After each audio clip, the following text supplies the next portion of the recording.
Mama Judith Awinja, she's one of the WEA members. I know she will be able to share a lot about the transformation in her life. Nilijua WEA 2019 tulienda training Nairobi. Sasa kutoka Nairobi nikakuja nikakaa chini nikasema yale wamefundisha huko lazima nitimize kama mama wa WEA. Kwa community najulikana kama mama wa WEA, ama supplier wa miti, nimetrain wa mama wengine karibu over 200 women. Before tukutane na WEA, we were deep into culture. We were not allowed to plant trees as women. We were not allowed to be leaders. But after the training, we can now do what a man can do. When we went at Nairobi, actually we learned something. We were underground. But now, up on that tree. I don't have white collar job, but this is my job. And this is my business. Yes. We learned each and everything that is here. Potato is just available here. This fertilizer, TAB, as I said, these vegetables, I never use artificial fertilizer.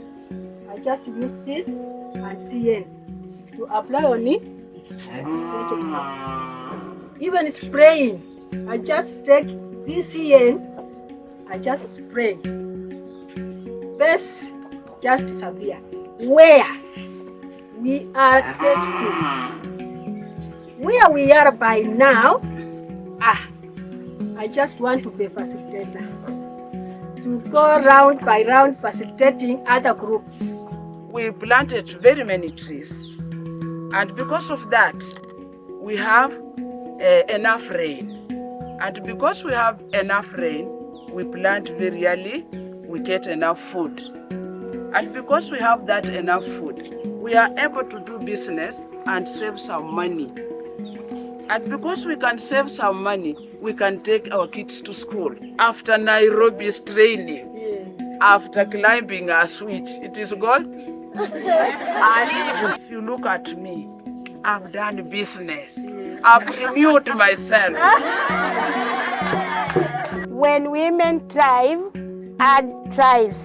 Thank you very much. I love you. I'm very happy to say I'm empowered. I can stand before you people and talk. When women thrive, the art thrives.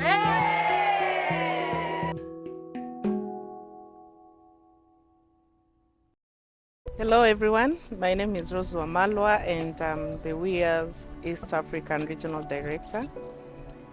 We are here, this is Kakamega Tropical Rainforest in Kenya, the only remaining ecosystem, a very important ecosystem across East Africa. And the reason why Women's Earth Alliance started this initiative, we realized that climate crisis is already with us.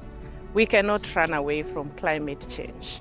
And the most hit people by climate change impacts are grassroots communities, and more specifically, the grassroots women. And so that's why Women's Earth Alliance chose to create a platform, create spaces for women who are most hit by climate change to be able to understand the risks and uncertainties caused by climate change. And also, devolving the decision-making initiatives to include the vulnerable communities, people who are affected by floods. You can see the flooding rivers. Currently, we have witnessed a lot of floods in Kenya and across East Africa. We've lost lives and livelihoods. And so it is important for partners across the world to come together and think about this woman, right? Who is the backbone of the family? Who is the person that is in charge of the families? And so that's why we have the spaces of creating awareness and equipping the women and children and youth and all other stakeholders with the right skills, the tools and the resources to make sure that they are ready to address climate change.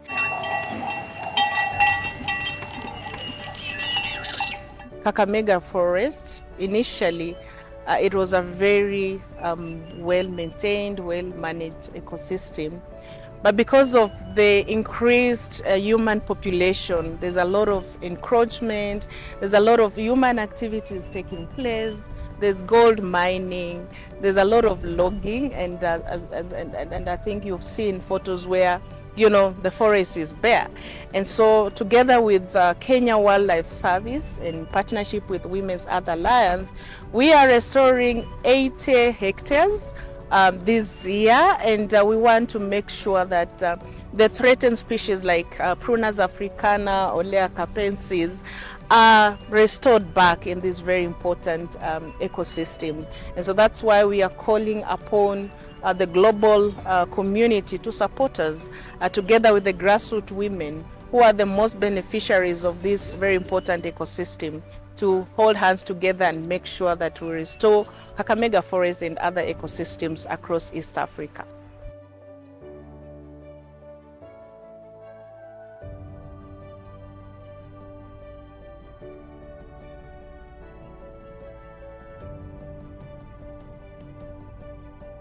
So we are East Africa. We have scaled up our vision, and one of the strategies that we have is to establish climate resilience centers.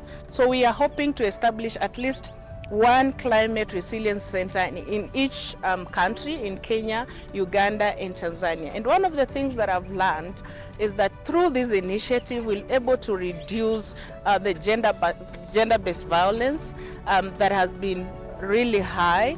They'll be able to earn a living through addressing climate change, and also be able to address structural inequalities. We'll also create a platform where all people, all stakeholders will be addressed, and if at all we'll have climate funds, then these women and other vulnerable groups will be able to access freely.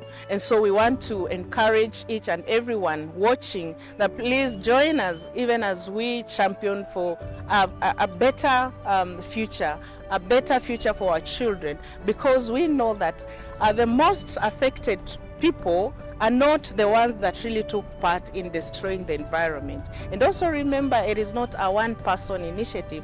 It is partnership, it is teamwork. So together we can make Africa a better continent. We can make Africa to go back to its original status, and making sure that women take lead. Women are on the front line of addressing climate change.